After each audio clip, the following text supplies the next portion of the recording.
कि पहले पूजनमा तोहरे हो, पहले पूजनमा तोहरे हो,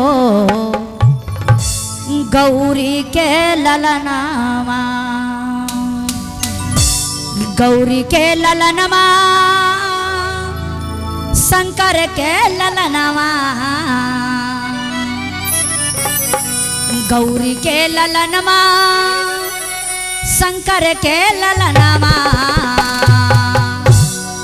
कि पहले पहले पूजनमा तोहार हो, गौरी के ललनमा, पहले पूजनमा तोहार हो, गौरी के ललनमा, गौरी के ललनमा, शंकर के ललनमा, गौरी के ललनमा, शंकर के ललनमा, गौरी के ललनमा, शंकर के ललनमा, गौरी के ललनमा, शंकर के ललनमा, पहले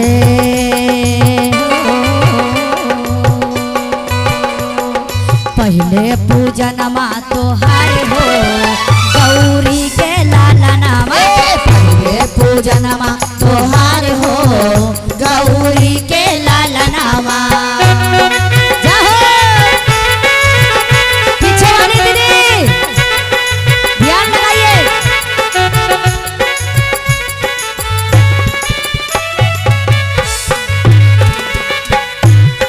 क्या बात है,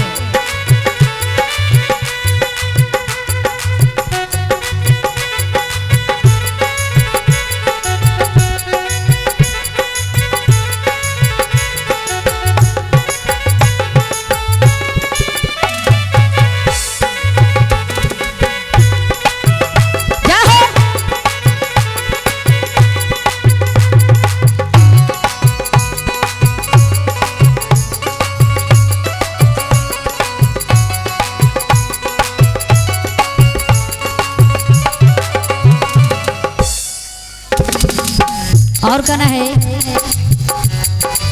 हम नहीं बुला रहे हैं आप लोग के हमारे बाबा भोलेनाथ। ये न कि आप लोग सोच रहे होंगे कि आगे वाली ठीक ठाक है भाई, आगे वाली ताली बजा रही हैं, आप लोग नहीं बजा रहे हैं, ऐसा बात नहीं है। हम आएंगे, हम सगड़ घूमेंगे, उधर भी जाएंगे उधर भी जाएंगे, ठीक है। लेकिन अभी ये जो मगैया भक्ति का मगैया भक्ति का ही टेलर है, फिल्म पूरा बाकी है। साउंड वाले भैया बहुत अच्छा साउंड लगाए हैं, बहुत खुशी की बात है। हाँ हाँ, बहुत अच्छा साउंड बज रहा है। आपको कहना है क्या? पीछे वाली दीदी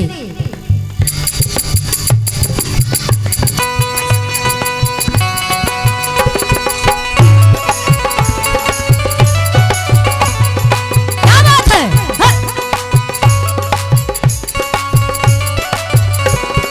ब्रह्मा से पहले विष्णु से पहले, ब्रह्मा से पहले विष्णु से पहले, ब्रह्मा से पहले विष्णु से पहले, ब्रह्मा से पहले विष्णु से पहले, शंकर से हो, शंकर से पहले तोहार हो, गौरी के ललनमा, पहले से पूजनमा तोहार हो, गौरी के ललनमा। क्या बात है?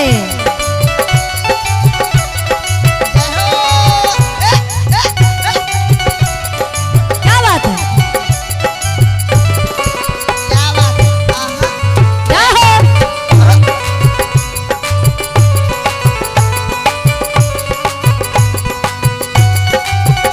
बना रहा, क्या बात है?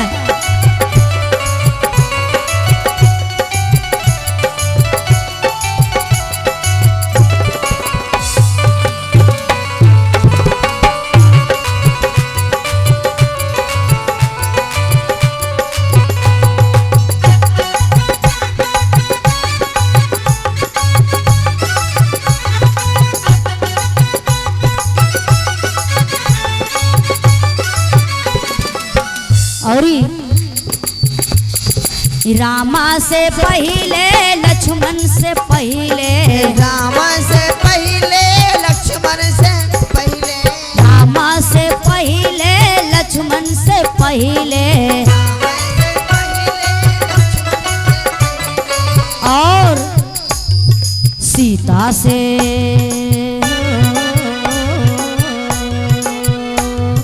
सीता से पहले तो हर हो गौरी के लालनामा सीता से पहले तो हर हो गौरी के लालनामा पहले पूजनमा तो हर हो गौरी के लालनामा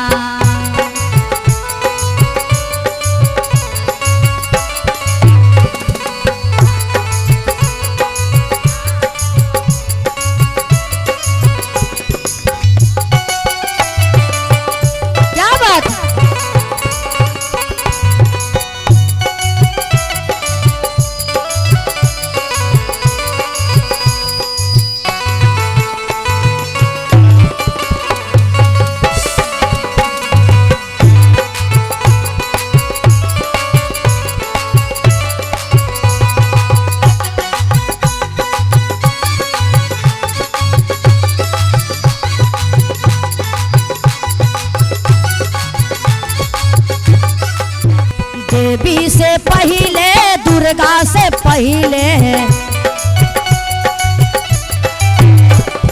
देवी से पहले दुर्गा से पहले और कितनों बार भैरव भैया हमारे वर्ष बढ़ रहे हैं। पहले हम सोने नहीं देते, पहला बात है काहे कि आगे वाली सब टंच हैं एकदम वोल्टेज में है, आप लोग एकदम वोल्टेज एकदम बिल्कुल कम गया है। हटिए तो दीदी थोड़ा सा हम पहले जगा लेते हैं। देवी से पहले दुर्गा से पहले और भैरव से हो भैरव से पहले तो हार हो गौरी के लालनामा भैरव से पहले तो हार हो गौरी के लालनामा गौरी के लालनमा शंकर के लालनामा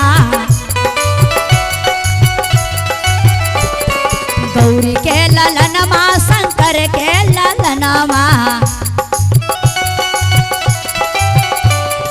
पहले पहले पूजनमा तोहार हो गौरी के लालनामा पहले पूजनमा तोहार हो गौरी के लालनामा पहले पूजनमा तोहार हो